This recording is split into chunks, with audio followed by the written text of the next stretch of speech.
Queridos devotos de San Miguel, es un placer para nosotros compartirles en un momento una entrevista que hemos hecho con el padre Javier Luzón Peña, directamente desde España. Como ustedes saben, el padre Javier Luzón se ha desempeñado en el ministerio exorcístico durante varios años y hemos hecho en esta entrevista una pequeña catequesis destacando los puntos más importantes a tener en cuenta de parte de los familiares, de los atribulados y de los mismos exorcistas en la medida que se realiza o se practica un ritual. Hacemos una breve biografía del padre Javier. El padre Javier nació en el año 1952, es sacerdote desde el año 1980 y ejerce como vicario parroquial en Madrid.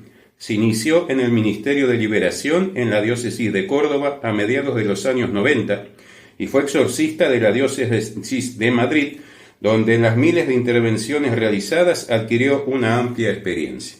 Antes de ser sacerdote, se licenció en Filosofía y Letras y se dedicó a la docencia universitaria y a la investigación en el campo de la antropología filosófica.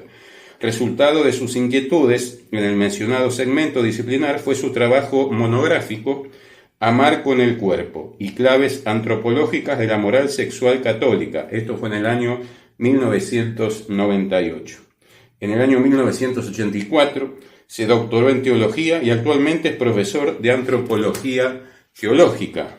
También desde el año 1985 se ocupó preferentemente de la pastoral matrimonial, impartió ejercicios espirituales y cursos de formación a casados, a jóvenes y a sacerdotes y colaboró en actividades de culto y formación organizadas por hermandades y cofradías. Ha impartido abundantes cursos de teología y ha sido profesor en el Centro Diocesano de Teología de Getafe, de Antropología Teológica y de Sagrada Escritura. Actualmente imparte cursos de Biblia y de Patrología en parroquias de Madrid. Fue exorcista entre el año 1995 y 2015 en las diócesis de Córdoba y de Madrid. Es vicario parroquial y capellán coordinador de un hospital en Madrid. Disfrutemos de la entrevista, queridos amigos.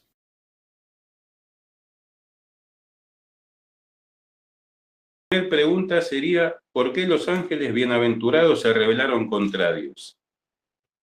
Bueno, eso es así porque somos personas. Ser persona, ser libre, significa un ser espiritual llamado a la comunión de amor con Dios. Esa comunión de amor es libre, claro, porque el amor no se puede imponer. Entonces, como es libre, la criatura personal tiene la libertad. ¿La libertad qué es? No es la capacidad de hacer lo que nos dé la gana, no. Es la capacidad de interiorizar el plan de Dios o de rechazarlo. Si lo interiorizamos, podemos hacerlo con creatividad, se llama libertad de especificación, podemos hacerlo de una manera o de otra, hacerlo o no hacerlo, libertad de ejercicio, o podemos rechazar el plan de Dios, que se llama libertad de contrariedad. Y es tan grande el cielo, la posibilidad de poder alcanzar esa comunión con Dios, que Dios ha querido pues ofrecernos esta posibilidad, sabiendo que va a haber gente que rechace, pero esa ya es la culpa del interesado, que rechaza el plan de Dios. ¿Por qué ellos rechazaron? Los padres de la Iglesia, bueno, aparte de Apocalipsis, dice que fueron 2/3 partes aceptaron a Dios, bajo la llamada de San Miguel, quien como Dios, quien mejor que Dios nos conoce, quien más que Dios que nos ama. Y los ángeles soberbios los rechazaron, fue una 1/3 parte, dice Apocalipsis 12. Entonces, ¿y por qué? Sobre todo, dicen los padres de la Iglesia, porque no aceptaron que una mujer fuera a ser la reina de los ángeles y los hombres, la Virgen, que Cristo fuera a encarnarse hombre y no ángel, que la criatura humana recibiera esa dignidad. Entonces, la envidia pues fue lo que llevó pues, a Satanás, a Lucifer, a Belcebú, a todos estos que son como jefecillos, pues a decir, non servian, no queremos servir, no aceptaron el amor, y ahí están los pobres desgraciados, son las criaturas más desgraciadas y crueles de la creación, pues ahí arrastrándose en el polvo, viviendo como si fueran criaturas materiales, mirando para sí en lugar de vivir de amor, que es para lo que habían sido creadas. Muy bien, padre. La siguiente pregunta del temario sería... Por eso, claro, ellos tratan de impedir que nosotros seamos felices. Claro, sí, obviamente. La siguiente pregunta, ¿cuál es la función del exorcista y del atribulado en un proceso de liberación? La gente hace mucho esta pregunta. Pues esta es una pregunta importante porque Cristo fue enviado por el Padre a remediar las consecuencias ordinarias y extraordinarias de los pecados. Las ordinarias son la enfermedad, los pecados, el egoísmo, la guerra, la discordia, ayudarnos, ¿verdad?, a vencer el pecado y sus consecuencias. Y también las enfermedades. Pero hay pecados especialmente graves que tienen consecuencias extraordinarias, que son los ataques preternaturales, que están por encima de lo natural, de lo normal. Son infestaciones de lugares, de objetos, de animales, son opresiones, son vejaciones, son obsesiones diabólicas, son posesiones diabólicas. Y Cristo hizo dos cosas. Una, anunciar el perdón de los pecados, que es la parte espiritual, y luego curar las enfermedades y resucitar muertos, que son las consecuencias ordinarias del pecado en el cuerpo, y luego expulsar a los demonios, que son las consecuencias extraordinarias del pecado, estas 7 que acabo de mencionar. Entonces, en todos estos procesos de liberación, hace falta que, por una parte, el interesado haga sus tareas para casa y que el sacerdote, que haga la liberación, o diácono, o bien el exorcista, cuando es una posesión, pues que le hagan un exorcismo o una oración de liberación. Las dos cosas al unísono, porque si el interesado no cierra sus puertas, los demonios entran y luego se van, pero luego vuelven regresan. Por eso a este manual de exorcística le puso el título de las 6 puertas del enemigo. Y son las 6 puertas que tiene que cerrar el interesado. O sea que es una tarea doble, ¿no? ¿Por qué Dios permite esta acción extraordinaria de los demonios? Porque Dios es justo. Si nosotros le hemos dado esos derechos, no queda más remedio que atenernos a las consecuencias. Unas veces esos derechos se los damos con nuestra culpa y otras veces son otros los que le han dado derechos sobre nosotros al hacernos un maleficio, al haber durante la gestación o heridas, malos tratos que han tenido sobre nosotros o herencias de nuestros antepasados que hemos heredado. O sea pero Dios es justo y Dios permite. Lo que hace es que nos da Jesucristo para que nos acompañe en el sufrimiento y revertir la situación, y lo que iba a ser una desgracia se convierta en un cauce de purificación. Muy bien. La otra pregunta, padre, que tiene que ver un poquitito con esto. ¿Qué elementos y fundamentos debe tener el exorcista a la hora de seleccionar su equipo de colaboración, los ayudantes? Hay dos equipos. Uno, la intercesión. El exorcista debe buscar, y el sacerdote que hace, o diácono que hacen oraciones de liberación, deben buscar comunidades cristianas que intercedan por los interesados, no estando presentes, sino que intercedan. Y luego tienen que buscar un equipo que los acompañe. No se debe atender estos procesos en solitario, tiene que estar uno acompañado, porque si no, pues el demonio puede atacar, luego pueden calumniarnos, decir que hemos hecho esto, lo otro, que nos hemos extralimitado con un paciente. Siempre testigos, siempre. ¿Quiénes son las personas que pueden ayudar? Tienen que ser personas que estén fuertes, porque para estar los GEOs, aquí en España, los grupos de intervención especiales, grupos especiales operativos, pues son gente especialmente preparada, de la policía, que les hacen una preparación terrible, ¿no? Entonces, para estar en la primera línea de combate con los demonios, pues hace falta estar fuertes espiritualmente, psíquicamente y físicamente. Físicamente no pueden ser personas enfermas, porque si no el diablo lo va a aprovechar. Psíquicamente tienen que ser personas centradas, si no el diablo lo va a aprovechar. Y espiritualmente no pueden tener puertas abiertas. Si son gente que no tienen una madurez espiritual, no pueden ayudar.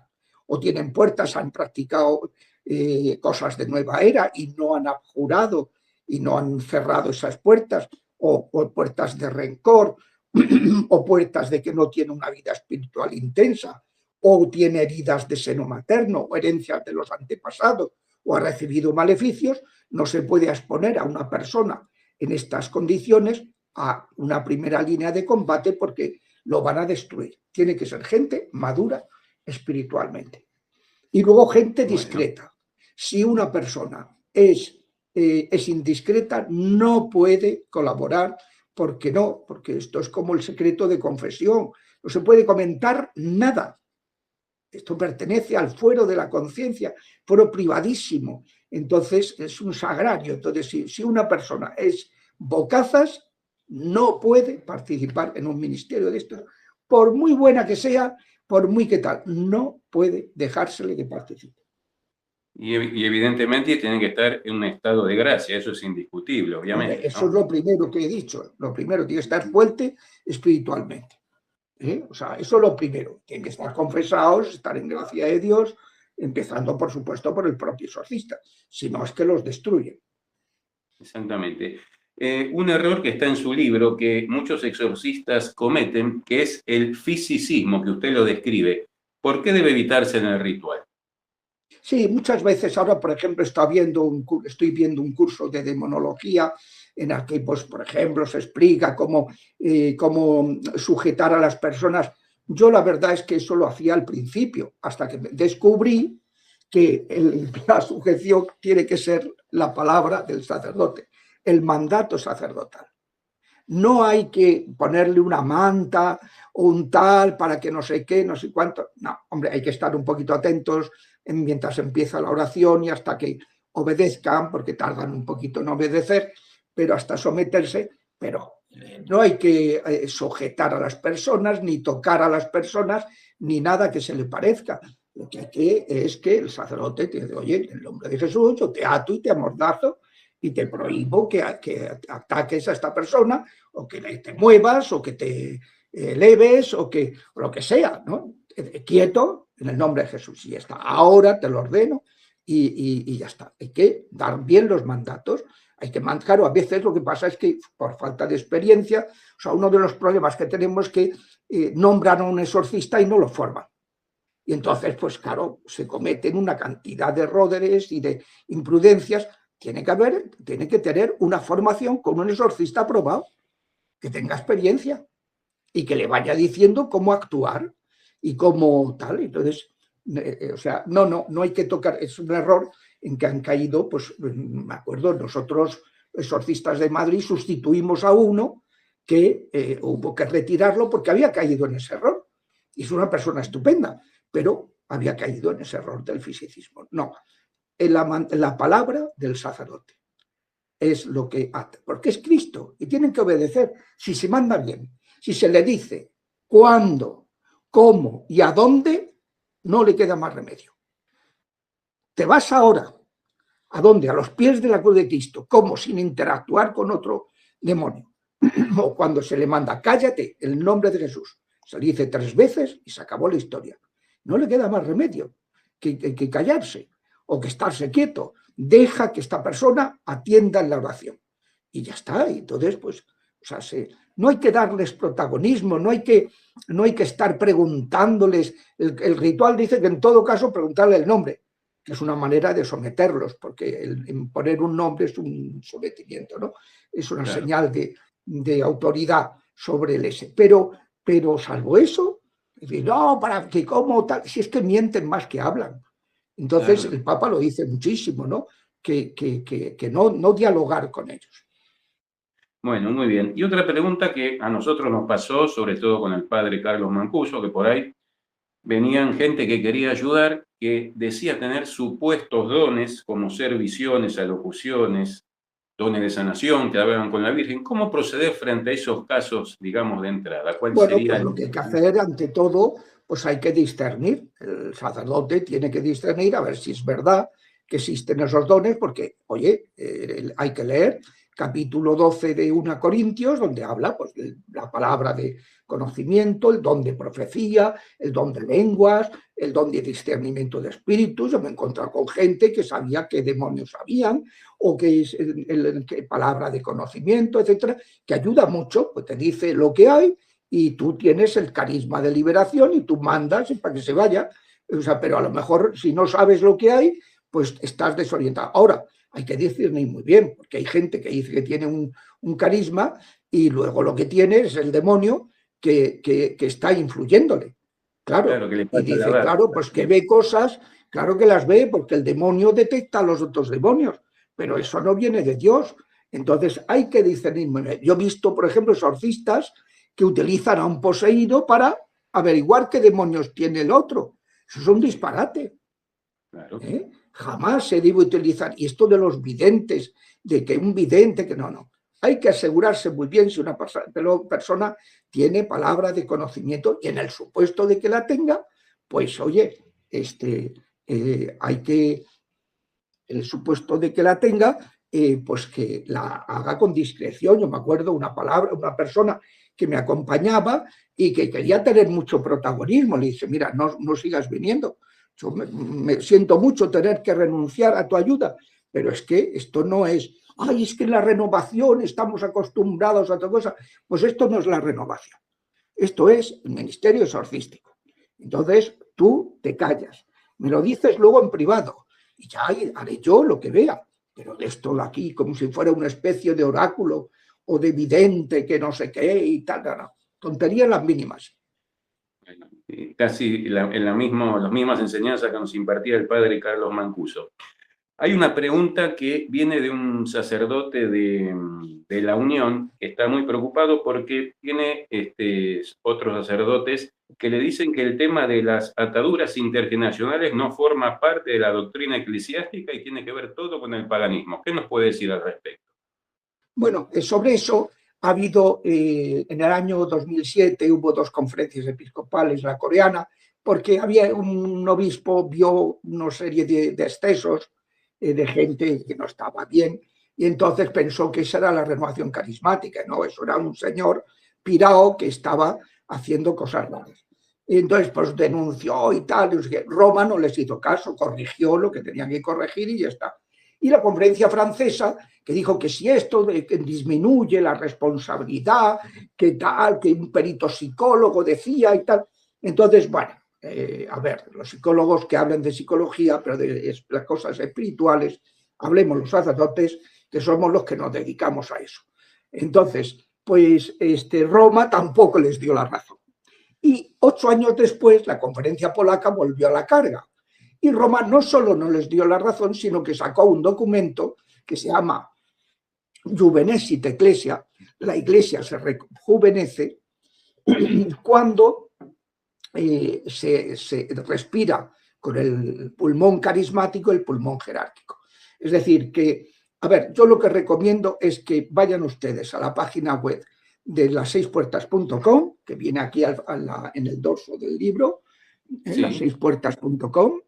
Entonces, en la pestaña Actualidad, en el apartado Sanación y Liberación, busquen 2 vídeos, uno que pone Objeciones a la sanación intergeneracional. Es una conferencia de 1 hora y 5 minutos en que respondo a estos obispos y al padre Fortea y al padre Rogelio Alcántara, mexicano y tal, pero que en eso se equivocan. Y segundo, pienso a mi modo de ver. Y segundo vídeo, que vean el vídeo La sanación intergeneracional en la tradición viva de la Iglesia. Muy bien, padre, porque es un tema totalmente de la tradición de la Iglesia. Lo único novedoso es el nombre. Claro. El contenido es totalmente de la tradición de la Iglesia y ahí lo argumento teológicamente, de una manera que se entiende, pero clarísima. Muy bien, padre. Y bueno, ya nos apremia el tiempo. Una última pregunta que es motivo a veces de controversia y de polémica. Muchas veces el sacerdote exorcista delega en una persona de confianza, que la conoce muy bien, para que acompañe al atribulado en la tarea que él tiene que hacer para cerrar las puertas. Esto es, catequesis, oraciones deprecativas, no imperativas, para poder colaborar en este ministerio. ¿Esto es lícito? Sí, claro. Como dice, hay un documento de la sede romana, de la Congregación de la Fe, que dice, carta del 29 de septiembre de 1985 a todos los obispos. Mírenlo. Y dice en el punto 3, los laicos no deben hacer oraciones imperativas a los demonios, ninguno que no sea exorcista debe utilizar el exorcismo de León XIII. Eso no quita, dice el número 3, que todos puedan participar en la intercesión, en pedir, en oraciones de liberación deprecativas. Líbranos del maligno. Entonces, todo bautizado puede esto. Lo que no tienen que hacer es oraciones imperativas. Y tampoco deben los laicos hacer imposición de manos, salvo que tengan un carisma reconocido. ¿Por qué? Porque la imposición de manos es un gesto de autoridad, que en el Antiguo Testamento solo tenían los padres sobre sus hijos y los ministros sobre el resto del pueblo de Israel, y en el Nuevo Testamento exactamente lo mismo. Es un gesto de autoridad. Los laicos, las manos para arriba, no para abajo, para el interesado. Entonces, esos son dos excesos que a veces se cometen y que hay que tener cuidado, porque entonces cuando yo, si no estoy en doble vida, impongo las manos, es Cristo el que las impone. Lógico. Cuando un laico impone las manos, transmite lo que tenga. Y se pueden crear unos malos rollos terribles. Ahora, siento mucho, pero me tengo que ir a confesar a un retiro y que hay confesiones ahora. Muy bien, padre. Entonces, bueno, seguramente haremos otro encuentro cuando usted lo disponga, porque hay varios temas para conversar. Nuevamente, en nombre de la Espada de Dios, le agradecemos. Desde el cielo, el padre Carlos Mancuso está muy contento por este encuentro, yo lo siento así. Recuerdo cuando le hizo llegar esa bendición. Sí, yo le tengo mucho aprecio. Además, siempre me ayudó mucho, que él decía de manera muy expeditiva, el conjuro es lo importante. Decía siempre, ¿no? Y es verdad, dejarnos de pamplinas y lo importante es decirle a los demonios que se vayan. Y punto. Que es para lo que está el sacerdote y el diácono. Bueno, pues si quieren les doy la bendición. Sí, claro, la bendición de Dios Todopoderoso, Padre, Hijo y Espíritu Santo, los proteja, los guarde de todo mal, los llene de la fuerza y los ayude a caminar en este Adviento hasta el encuentro del Señor. Amén. Amén. Bueno, pues que Dios los bendiga. Lo esperamos pronto acá en Colombia, ¿yo, padre? Muy bien. Dios los bendiga. Bueno, gracias, Adiós. padre. Hasta luego.